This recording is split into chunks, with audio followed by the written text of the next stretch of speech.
Good afternoon. Hi, I'm Lizzie, as Kira said, and I've had the honor of receiving Kira's mentorship for about 2 years now. And today I have the pleasure of introducing Tony Crowley for his lecture, Why Do People Write and Paint on Walls? Reflections from the War in Northern Ireland. Tony Crowley is a professor of English at the University of Leeds in the UK. He will discuss the specific relations between aesthetics and politics in the murals painted in Northern Ireland from the late 1970s to present day. He will focus on the political motivation that underpins the murals and attempt to analyze why art became such an important medium in the context of violent conflict. So, without further ado, I will pass along the mic to Tony.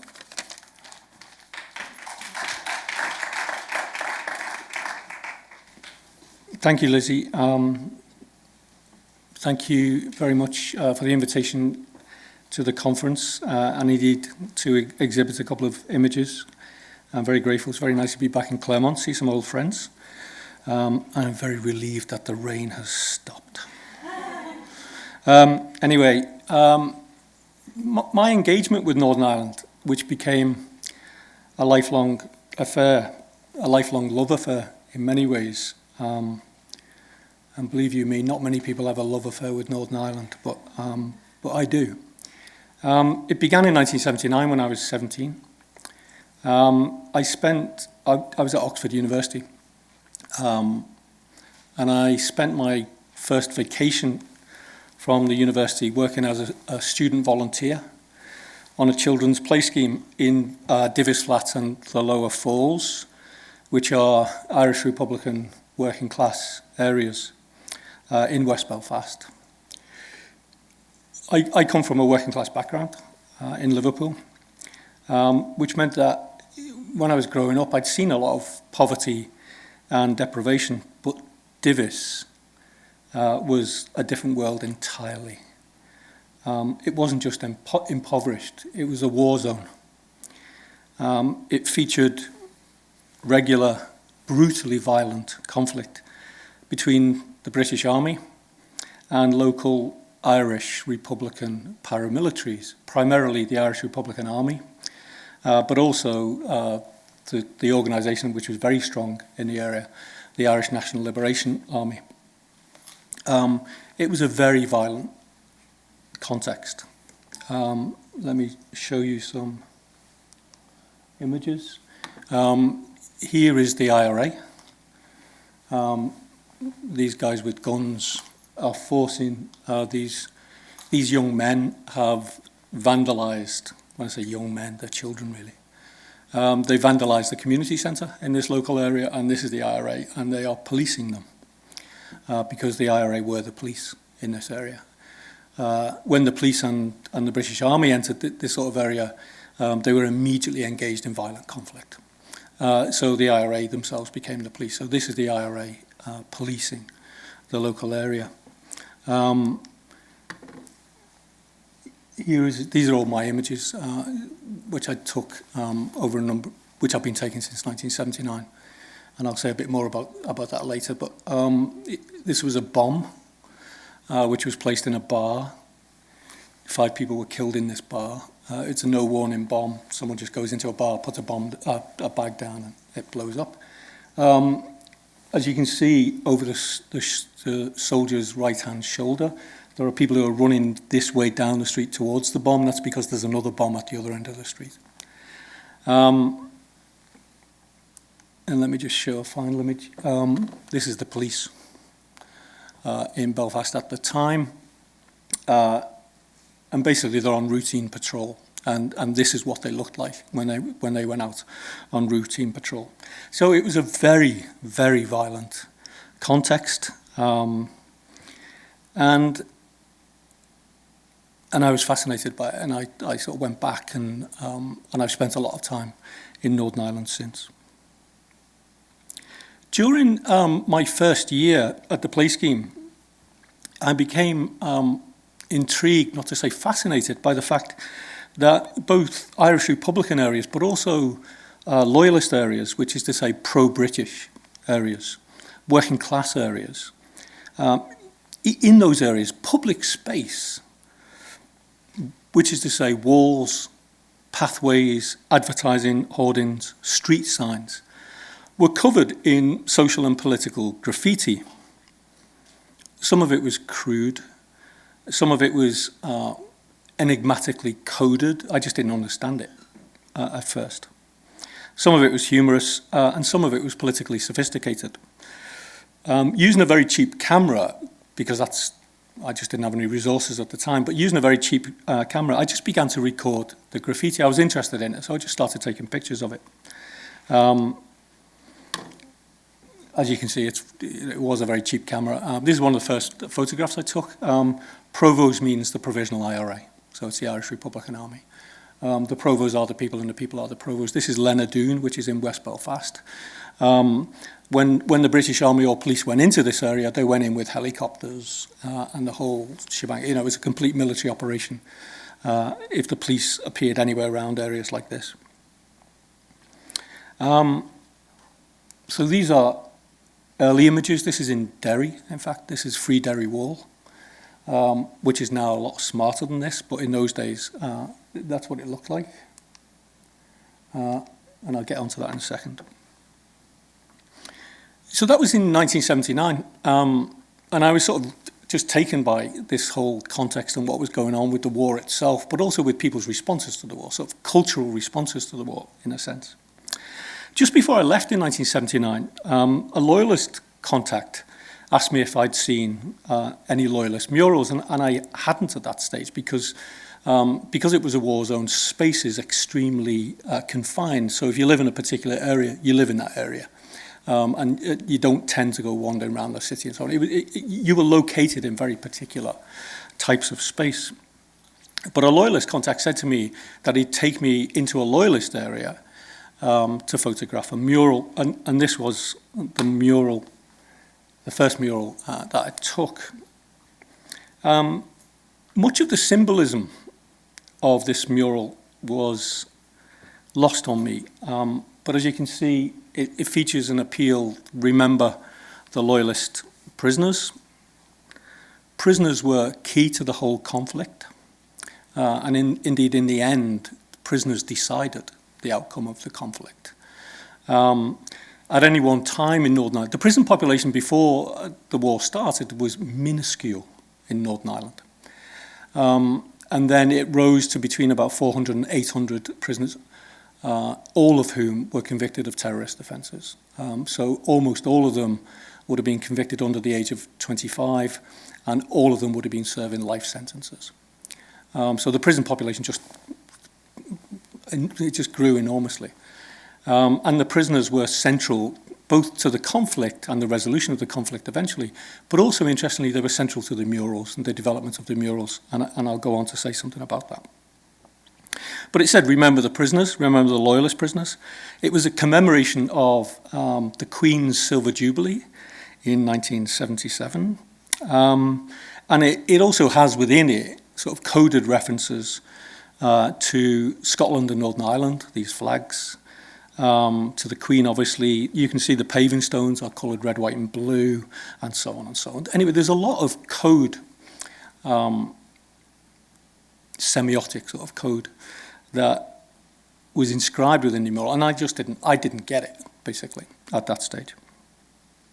I was told at that time that muralism was a Loyalist practice, which dated back to the inception of Northern Ireland in 1922, which is true, actually. There's a sort of tradition of Loyalist murals, which had been traditionally painted in working class areas in order to celebrate what's called the 12th of July anniversary, which is the anniversary of the Battle of the Boyne in 1690, believe it or not. That is the date from which the Protestant ascendancy in Ireland began. So traditional Loyalist murals always featured this type of image. The guy on horseback there in the background is King William of Orange, the Protestant king, who's defeating King James, the Catholic pretender, who's on the forefront, the foreground here. It's never quite been clear to me why at this particular moment in history one of his soldiers thought that it was a good idea to give him a neck rub, but there you go. The murals can be very puzzling to decode sometimes. Is this being recorded? I'm only joking. Anyway, that's a traditional icon, and it gets featured in Loyalist murals over and over again. It's literally the triumph of King William over James, and he's always on a white charger over the defeated Catholic king. Okay, so that was 1979. When I returned to Northern Ireland in 1980, I had the second year of my degree to get through, and I just couldn't wait to get back, to be perfectly honest. But when I went back in 1980, something had changed. What I noticed was that there were some Republican murals, mostly around a very specific area in Belfast called Beachmount, in the Mid-Falls, which is sort of the heart of Republican West Belfast. These were those murals, the first Republican murals, which were painted in 1980. Here's an image of Ireland bearing the cross, a cross which is made in Britain. So there's a lot of religious symbolism which appears in the early murals, although it disappears pretty quickly, actually. And then these are scenes from a mural which was about 75 meters long, and it's called the Conveyor Belt, and it represents the conveyor belt by which Irish Republicans are transmitted through the judicial process and then just put on a conveyor belt to go into prison. It makes a link between the Renaissance, that's why these soldiers are dressed like this, and one of them's on a horse, to the present. This is a modern policeman, but the constant theme is sort of torture, imprisonment, and you can just see at the beginning there's the beginning of the conveyor belt, and it was about 75 yards long, so it was a very striking mural in Beachmount. In 1981, so a year later, there were many more Republican murals in Belfast, Belfast and Londonderry stroke Derry, or Stroke City, as it's called by neutrals. And most of these murals in 1981 related to the hunger strike, the 1981 hunger strike, which is one of the great historical moments of modern Irish history. So the hunger strike itself was ostensibly about these 5 demands. Actually, it wasn't about these 5 demands at all. It was really about legitimacy and the whole question of Britain's right to be in Ireland, the legitimacy of violent struggle against British rule in Ireland, and so on. So what was really at stake was legitimacy. But these were the 5 demands that the prisoners within the prisons demanded from the prison authorities, and they're pretty minimal, to be honest. The right to wear their own clothes, the right to refrain from prison work, free association with other political prisoners, 1 letter, 1 parcel, 1 visit per week, and restoration of remission of sentence lost. So it's actually pretty minimal reforms. But as I say, that's not really what the hunger strike was about. The hunger strike was about legitimacy. It was also about the right of the prisoners themselves to describe themselves as political prisoners. They did not consider themselves to be criminals. In fact, nor did the prison system. The prison system had 2 categories, one of which was the terrorist prisoners, as they were called. The others were called ordinary decent criminals, which is a staggering category. Anyway, the 5 demands led in the hunger strike to 10 Irish Republicans dying on hunger strike over a period of a number of months. As I say, it was a turning point in the conflict, a very important historical moment. And there were a lot of murals which were about the hunger strike, and these all appeared in 1981. So it was a really significant development in terms of the murals. Often, again, religious in terms of symbolism.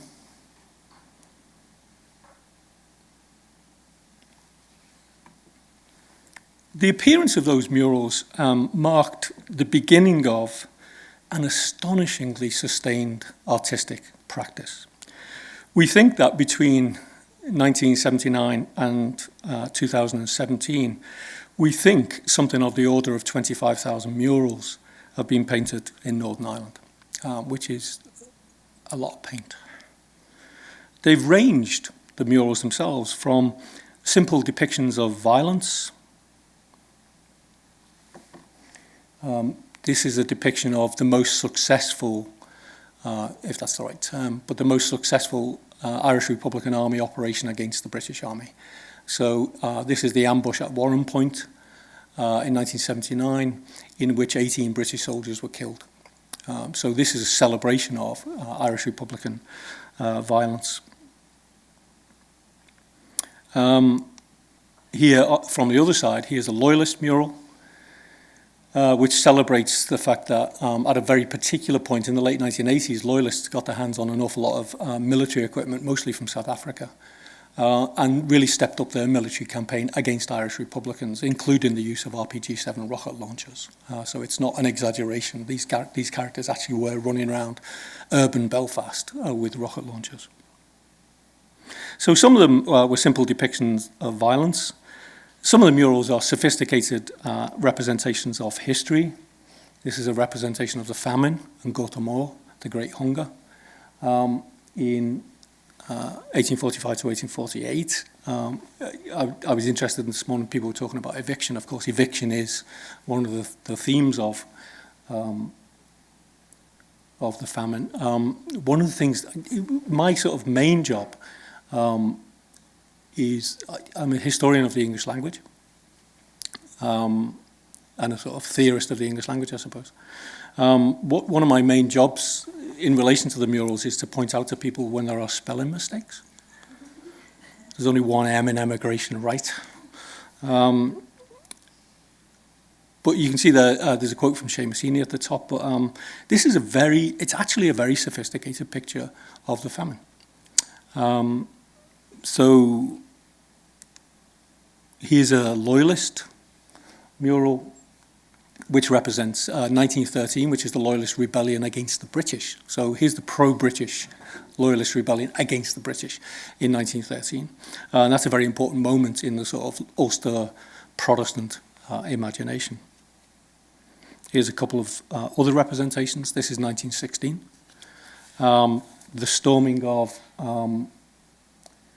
the General Post Office in Dublin, the Easter Rising or the Easter Revolution, whatever you want to call it, with the proclamation of the Irish Republic centre stage there. Again, it's actually a very sophisticated image. Here's another image of 1916. Here's one of the strange things about Northern Ireland. Both sides celebrate 1916. On the Loyalist side, they celebrate the Battle of the Somme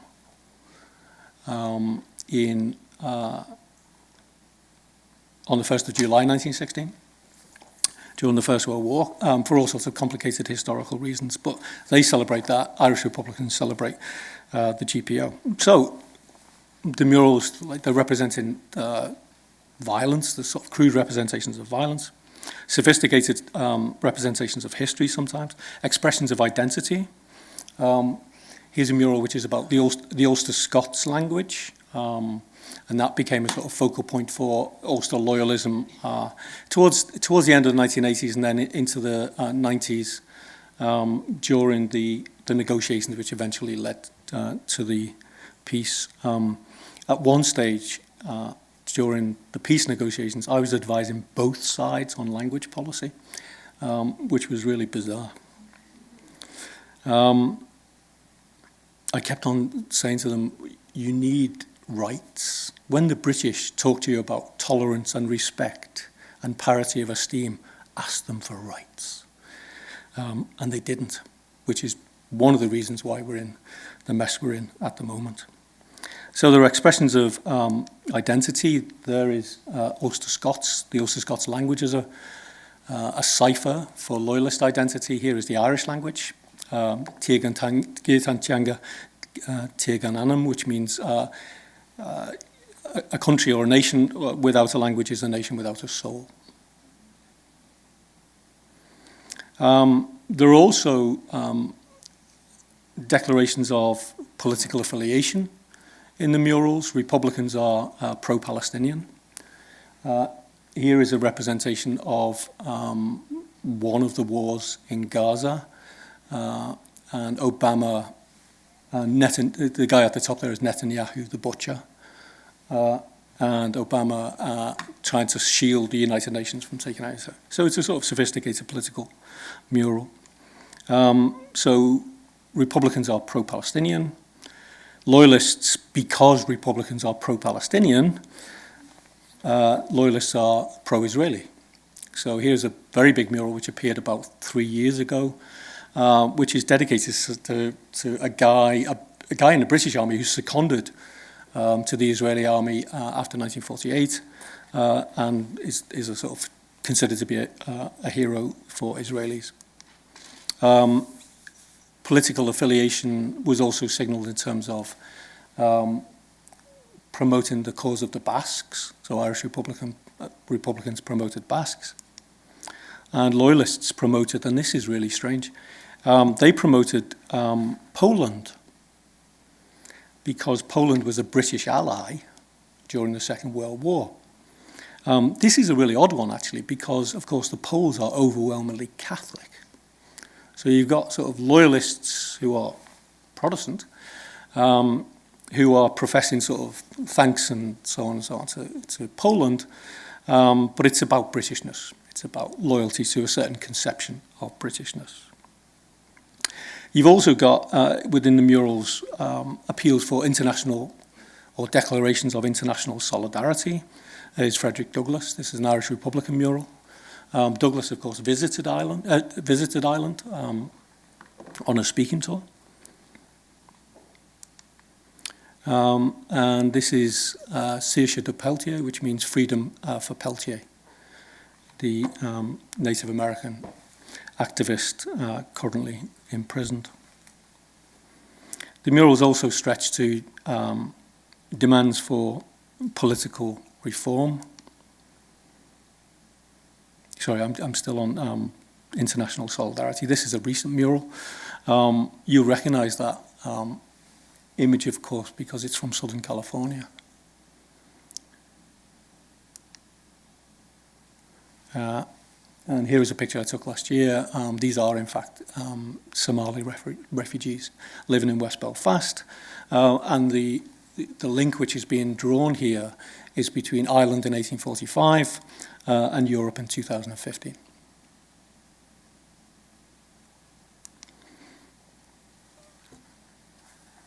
Here's a demand for political reform. In Ardoyne in 2001, there was a school dispute. Basically what happened was that Catholic school children had to walk through a Loyalist area in order to get to their school, Holy Cross School. Because some of the parents, now this is after the peace has been declared, because some of the parents of those children were Republican activists, the Loyalist people of that area refused to allow them to walk through the area. So that led to a battle which lasted for a year and a half.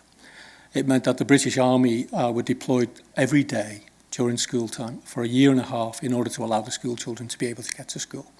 Now, the parallel that's being drawn here, of course, is desegregation in Arkansas in 1957, Little Rock, and so on.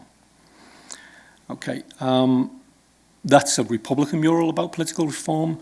Here's a contemporary Loyalist mural, although this is an updated version of a mural that goes back a while.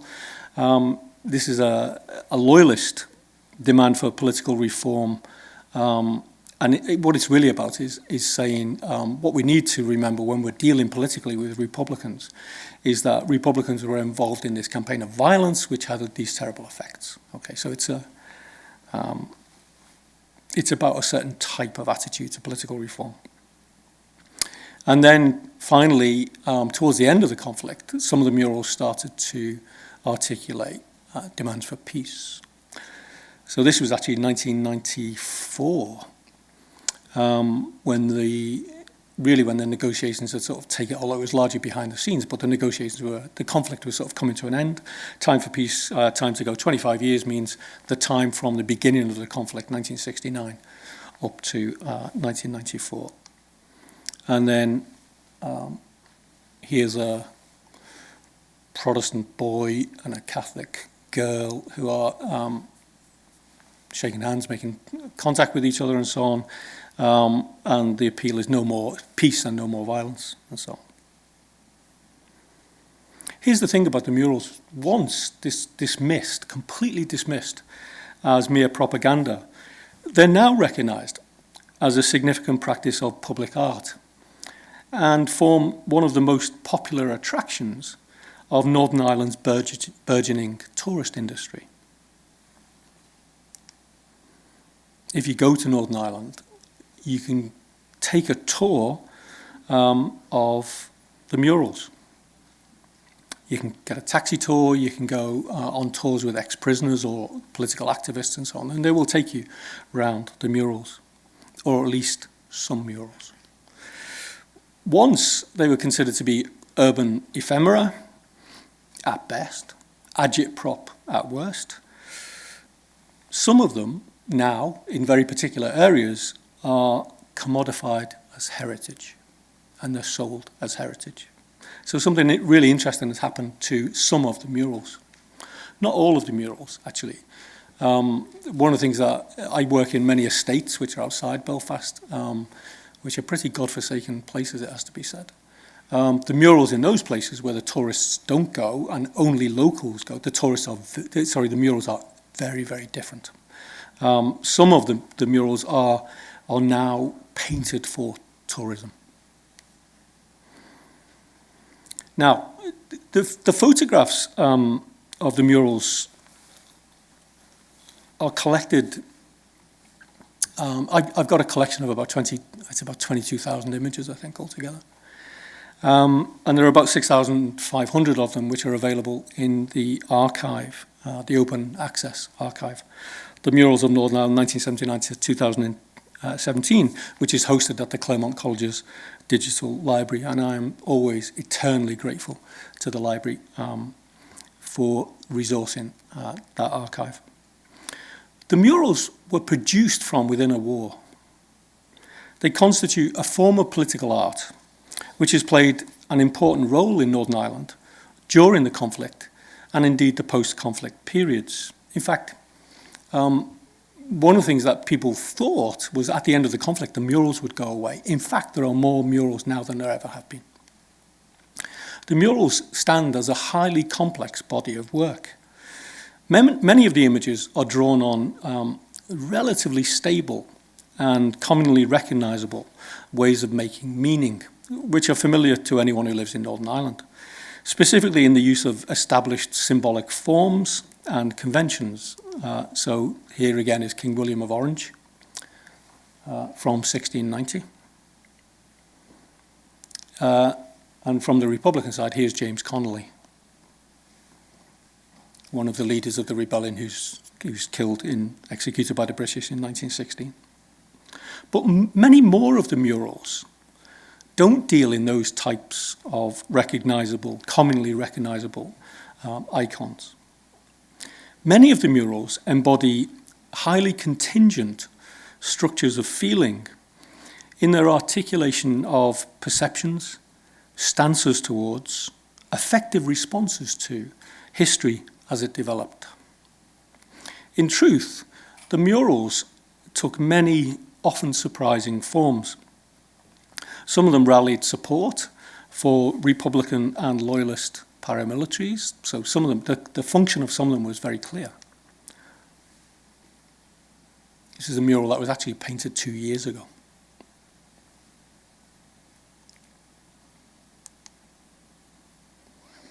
And here's a mural that was painted in 2004, so 4 years ago, which is a commemoration of Cumann na mBan, which means the women's IRA. So some of them were, their function was to sort of rally support for either side's paramilitaries. Others addressed British soldiers directly. People used the walls to directly address the soldiers. Here is a poem that was painted. Patrick Galvin's poem, an Irish poet, addressed to, and it was placed on a very particular location. When the soldiers came out of their barracks, first thing in the morning, this is one of the first things that they saw. Other murals were changed or defaced by British soldiers in order to taunt Republicans. So here's an example of that. people's politics, politics of revolution.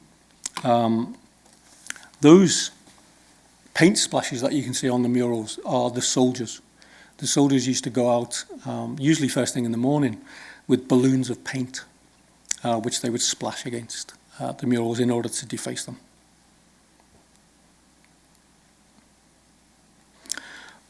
Other murals, though, expressed a local, sometimes very local, sense of belonging and local history.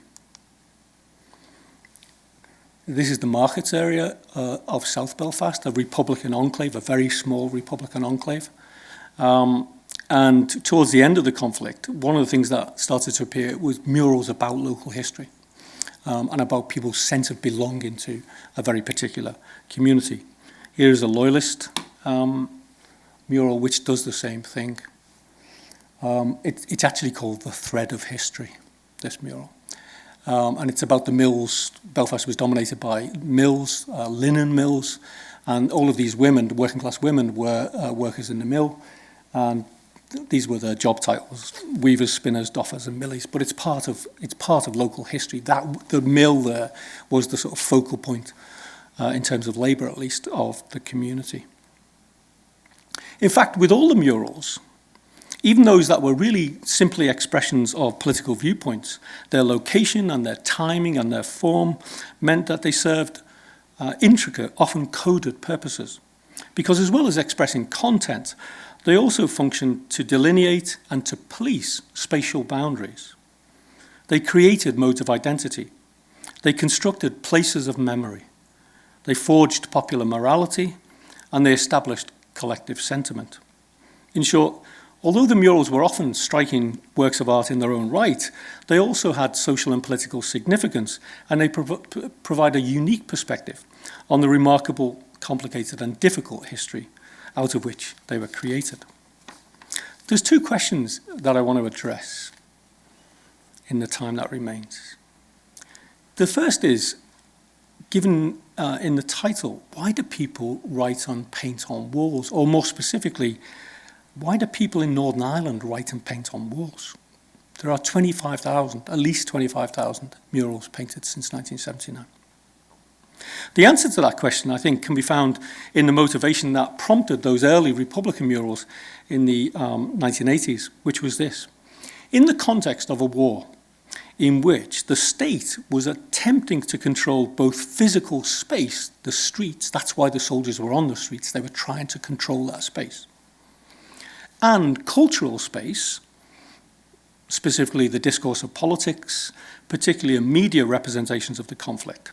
In that context, working class Republicans, Irish Republicans, had very few opportunities to express their political arguments, to attack their opponents, and indeed to justify their violence.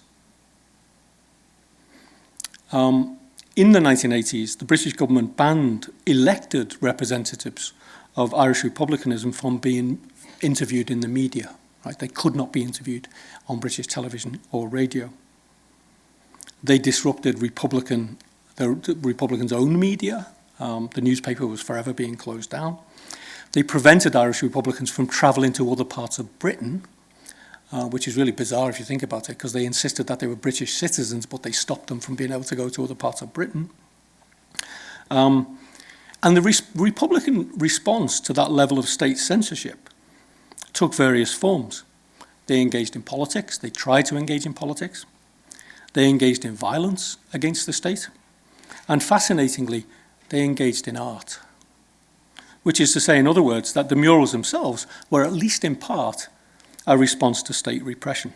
So, why did Republicans take to the walls with graffiti and murals? The answer is because, at least in the early days, they had very few other places where they could express their viewpoints, arguments, political positions. Murals allowed for the expression of Irish Republican attitudes in a way which was simply not possible elsewhere.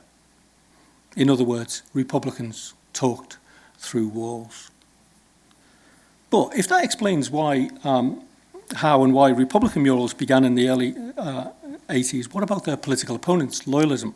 Well, as I said earlier, there is a Loyalist tradition which goes back to the inception of the state, which was largely triumphalist. But in the early 1980s, a different form of Loyalist muralism started to appear. Like its Republican counterpart, it was working class in origin. It was noticeably distant from the sphere of official political discourse, and indeed it often voiced disenchantment with its own elected political representatives. It articulated instead, at least in part, the sentiments of working class loyalists, usually in the form of allegiance to one or other of the main loyalist paramilitary groupings. So, why did loyalists take to the walls? For exactly the same reason that Republicans did, which is that they had nowhere else to express themselves, to state their position, to make their arguments. You have to remember, this is something I think that the current generation find it difficult to imagine. In the 1980s, and indeed up to the early part of the 1990s in Britain, there were 3 television channels, right, and a couple of radio channels.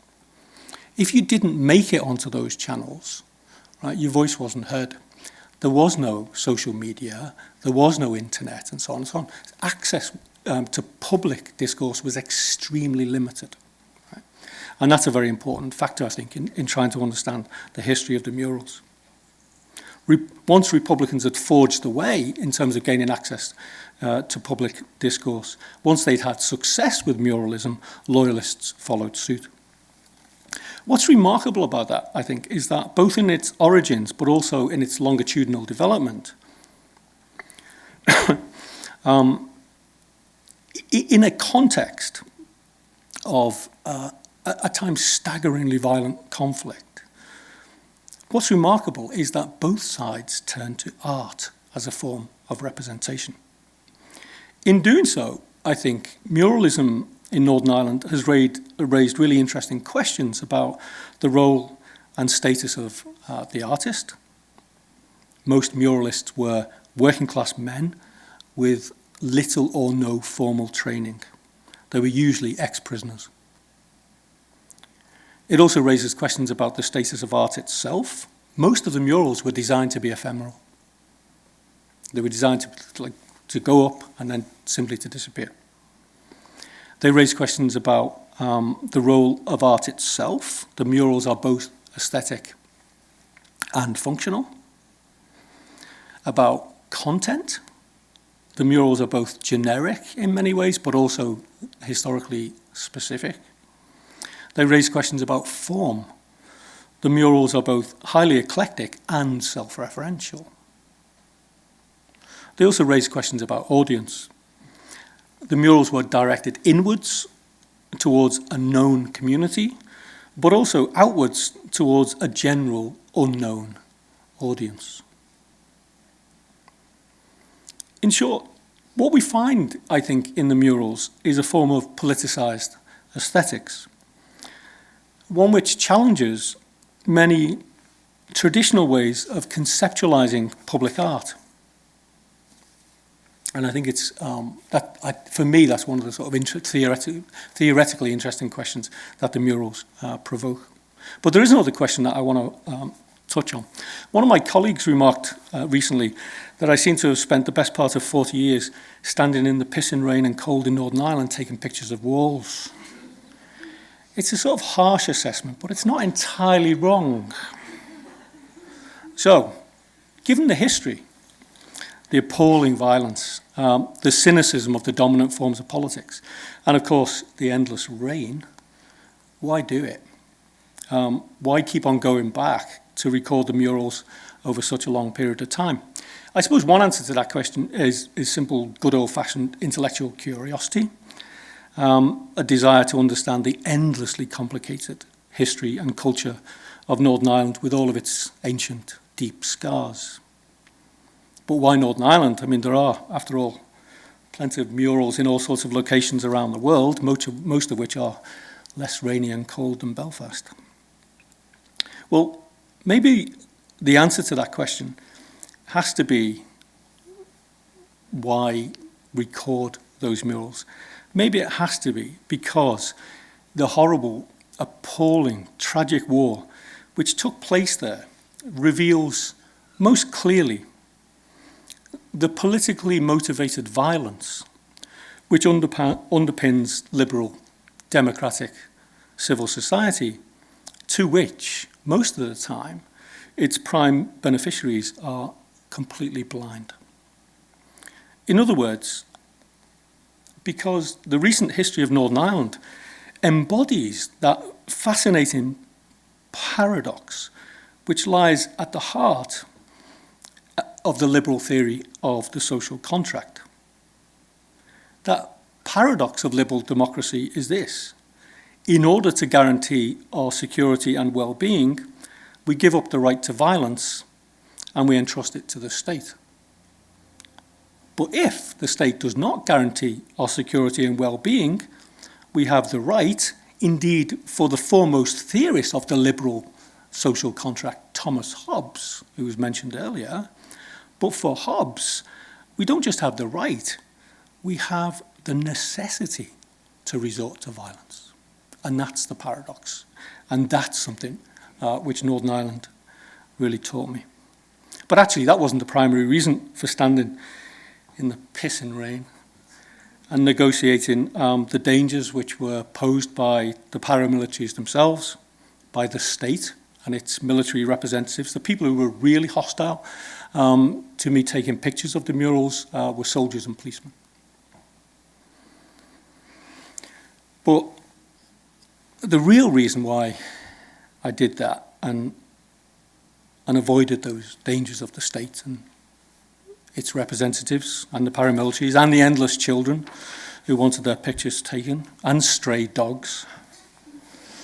Believe you me, children and stray dogs are much more of a nuisance than paramilitaries.